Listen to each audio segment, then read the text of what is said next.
जीव गेला मॅडम,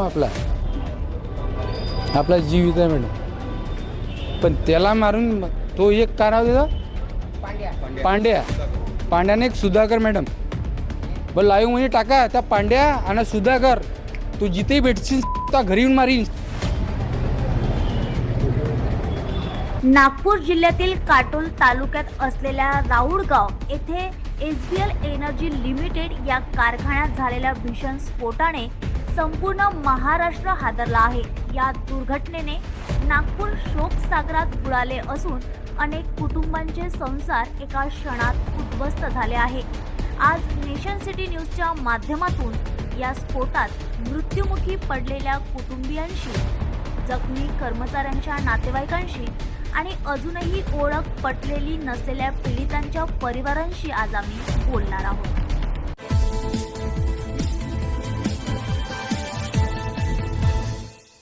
या दुर्घटनेत सर्वात हृदयद्रावक दृश्य म्हणजे एका लहान मुलाची वेदना, जो कालपासून दवाखान्याबाहेर बसून आपल्या आईची वाट पाहतो आहे.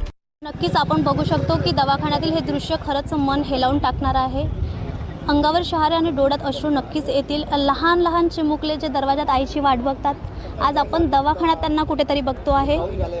काय सांगशील, दवाखान्यात तू कशासाठी आलाय? आईसाठी. काय करते? मम्मीला पाहिजे. बघायला आला? कधीपासून आलाय? कालपासून आला? भेटू दिलं मम्मीला? नाही.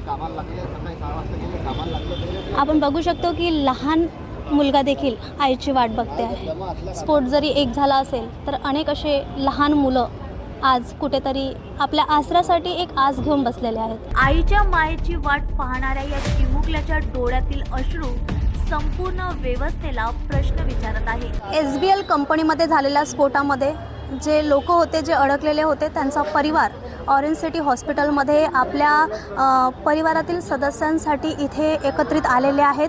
आपण त्यांच्याकडून थोडं जाणण्याचा प्रयत्न करूया की त्यांची स्थिती काय आहे आणि आता काय माहिती रुग्णालयातून त्यांना मिळालेली आहे. स्फोट झाला एसबीएल एनर्जी लिमिटेडमध्ये, मात्र मदतीसाठी पुढाकार घेतला दुसऱ्या सोलार कंपनीने, असा आरोप पीडितांनी केला आहे. स्फोट झाल्यानंतर तिथे त्यांच्याकडून काय म्हणजे अग्निशमनच्या गाड्या आलेल्या होत्या आणि रुग्णालयाची ॲम्ब्युलन्स अवेलेबल होती का? काय त्या कंपनीकडून त्यावेळी म्हणजे मदत करण्यात आली की कुणी मदत केली? त्यावेळेसची स्थिती काय होती? कंपनीने मदत केली. तिथे सोलार कंपनीने मदत केली आहे. 2.5 ते 3 तासानंतर तिथं गाड्या पोचवल्या आहे.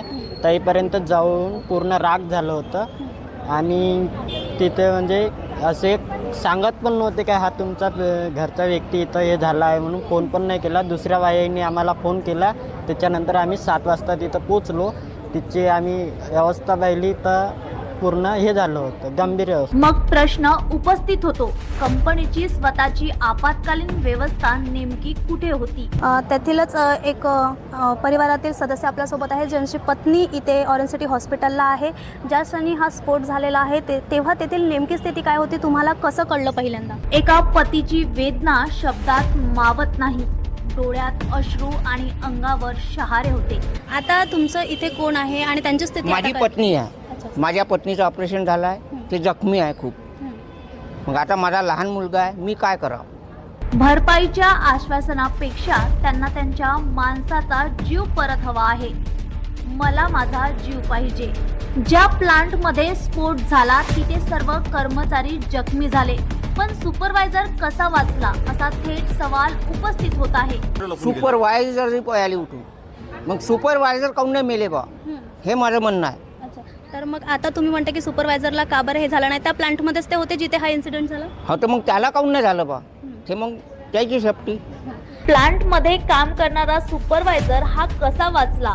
आता प्लांटमध्ये स्फोट झाला पण सुपरवायझर वाचला, हा प्रश्न चौकशीचा केंद्रबिंदू ठरणार का? एका सासूची व्यथा ऐका. सुन बघितलं तुम्ही? नाही, पाहिलंच नाही, म्हटलं गेलोच नाही. आता झटपट आलो. आता पोरगा म्हणते आले तर थांबून जा, तर म्हणून इथं बसलो बा. आता जेव्हा तिले नजरेनं पाहिन तेव्हाच तुम्हाला कळन किंवा आम्हालाही कळन. एवढं आहे बा. तर जीवात जीव नाही राहत. 3 वर्षाची पोरगी आहे, लहानशी पोरगी आहे. तिची आईच्या घरून ती आली आमच्या घरून तर धुरा नाही खुनला सांग अशी गंमत आहे बाई. तर ह्या आपल्या पोराचं होय बाई नाही नुकसान झालं पाहिजे म्हणून सकाळी गाडी करून आलो तर अजून गेलो नाही. असं होय, दुसरं काही नाही. नजरभर पाहून घेऊ समाधान. सुनेसाठी धावपळ करत आलेली सासू स्वतःची व्यथा सांगते. मी आली पण अजूनही मला माझ्या कुटुंबियांना भेटू दिलं नाही. 3 वर्षाची माझी नातीन आहे. अपघातानंतरही कुटुंबियांना अंधारात ठेवले जात असल्याचा आरोप होत आहे. फक्त 27 वर्षाची माझी मुलगी 2 लेकरांची आई आज मृत्यूशी झुंज देत आहे. काजल भीमराव कौरवती किती वर्षाचे 27 वर्षाची आहे. आणि किती वर्षापासून तिथे काम करते? हे 3 वर्षापासून तिथं काम करणार होती.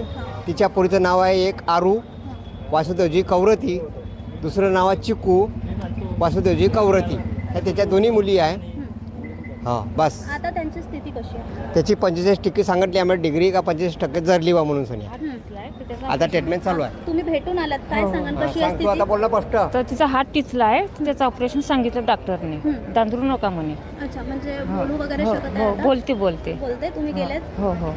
काय वाटते आता प्रशासनाने कंपनीने काय मदत केली पाहिजे? आता केली तर पाहिजे बाई मदत समजा, पण जीव गेला तर पैसे थोडी आपल्यापाशी राहणार आहे. मग तेवढी मागणी किती फक्त आपला किती मुली आहेत परिवार. त्यांना? ते एक काय अंगणवाडीत जाते मॅडम आणि एक पहिल्या वर्गात आहे मॅडम. 2च आहे.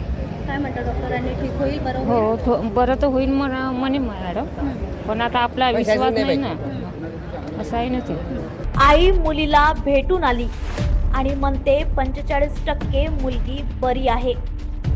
वडील आणि आई दोघेही विचारतात, या लेकरांचं भविष्य कोण सांभाळणार? आज हा प्रश्न प्रत्येकाच्या मनात आहे. स्थानिक आणि कामगारांनी गंभीर आरोप केले आहेत. कंपनीत ना ॲम्ब्युलन्स ना फायर ब्रिगेडची गाडी, सुरक्षेची कोणतीही ठोस व्यवस्था नव्हती. आणि तिथे जेव्हा हा स्फोट झाला तर कंपनीमध्ये काय सेफ्टी होती? काय वाटतं काहीच कशामुळे नव्हतं. हे झालं असेल? ना ॲम्ब्युलन्स कंपनीच्या होत्या ना फायर ब्रिगेड कंपनीच्या होत्या, काहीच नव्हते. काही तासानंतर ॲम्ब्युलन्स आली. जर वेळेत मदत मिळाली असती तर कदाचित काही जीव वाचले असते का, हा देखील प्रश्न आता उपस्थित होतोय. आज तुम्ही पण तिथेच काम करता. हा जो स्फोट झाला यामागचं नेमकं कारण तुम्हाला काय वाटतं की तिथे कंपनीमध्ये जर ही आता परिवाराची हालत अतिशय गंभीर असल्याने प्रत्येकच कुटुंब स्वतःचा संताप हा व्यक्त करत आहे. दुःख आता संतापात बदलत आहे आणि ते दृश्य अगदी आपल्या डोळ्यासमोर आहे. हे तुम्हाला सांगू मॅडम, हे सुपरवायझरची गलती आणि सुपरवायझर आणि ठेकेदार हे मिली बघत आहे. यांची बघत आहे म्हणून येणं सांगितलं नाही मॅडम. पुरं फरार झाले होते तिथं. एक ठेकेदारनं हे मारला आम्ही मॅडम, सुपरवायझरली मारला अजून तिथे. हो तिथेच. का बरं? का बरं म्हणजे मॅडम ते त्या प्लॅनमध्ये होता ना तो, मग त्याला समजत होतं का हे काय झालं होतं. तुम्ही मला एक सांगा, सुपरवायझर काय करत होता तिथे? सुपरवायझर काम कोणतं आहे मॅडम? तुम्ही किती लिहून राहिले, का लिहून राहिले चेक करते ना मॅडम. मग ते चेक करायला पाहिजे ते ना. त्यानं चेक काहीच नाही केलं ना, काही नाही. तिकडं चालला पाणी प्यायला हे करून राहिलं का, माझ्याने करून राहिला का तिथं? मग जीव गेला मॅडम आपला जीव येत आहे मॅडम. पण त्याला मारून तो एक काय नाव देतो? पांड्याने एक सुधाकर मॅडम. बरं लाईव्ह मध्ये टाका त्या पांड्या आणि सुधाकर. तू जिथेही भेटशील चाले तो घरी येऊन मारीन. SBL एनर्जी लिमिटेड मधील हा विस्फोट केवळ एक अपघात नव्हता. तो 19 कुटुंबांच्या आयुष्यावर कोसळलेला काळ होता, ज्यात कुणाची आई, कुणाची पत्नी, कुणाचा पती तर कुणाचा मुलगा. आजही अनेक कुटुंबांना त्यांच्या व्यक्तीची ओळखही पटलेली नाही. आणि आता आपण बघितलेला आहे त्यांचा दुःख, त्यांचा आक्रोश आणि त्यांच्या मनातील भावना. हा अनेक कुटुंबांच्या भविष्याचा प्रश्न आहे. औद्योगिक सुरक्षेचे नियम पाळले गेले होते का? आणि या सर्वांना न्याय कधी मिळणार? नक्कीच आपण बघू शकतो की परिवाराचा आक्रोश आहे. स्फोट जरी झाला असला तरी प्रत्येक जीव प्रत्येकांसाठी हा महत्त्वाचा असतो आणि हे त्यांचं दुःख आहे. कुठेतरी एक निष्काळजीपणा, लापरवाही आणि कंपनीमध्ये ज्या गोष्टी सर्वप्रथम असायला पाहिजेत ते नसल्यामुळे ही दुर्घटना होऊ शकते असं देखील म्हटलं जातं. खरंच हे कुठेतरी खूप संवेदनशील घटना आहे. ज्या घटनेला घेऊन त्यांनी काम करायला पाहिजे तिथे कुठेतरी निष्काळजीपणा हा दिसतो आणि अनेक असे परिवार आज आपल्याला दवाखान्याच्या बाहेर दिसतात आहे एका आशेने की आपला जीव परत येईल. नक्कीच आपण काही नाही पण आपण त्यांच्या दुःखात सहभागी होऊ शकतो आणि समजू देखील शकतो, कारण लहान लहान चिमुकल्यांचे चेहरे जे आईची बाबांची वाट दरवाजात बघत होते आज ते आपल्याला रुग्णालयाच्या बाहेर दिसतात आहे. अक्षरशः परिवारांची एकच आस आहे की आपला जीव परत यावा आणि आपल्या परिवाराची ओळख व्हावी. प्रत्येकांशी बोलून फक्त आपण समजू शकतो. प्रशासनाने आणि सर्वांनी आणि कंपनीने देखील या सर्व कुटुंबावर आपलं लक्ष ठेवावं आणि नेशन सिटी न्यूजच्या माध्यमातून आम्ही अपडेट्स तुमच्यापर्यंत आणतच राहू. व्हिडिओ जर्नलिस्ट रोशनसह मी रोहिणी, नागपूर.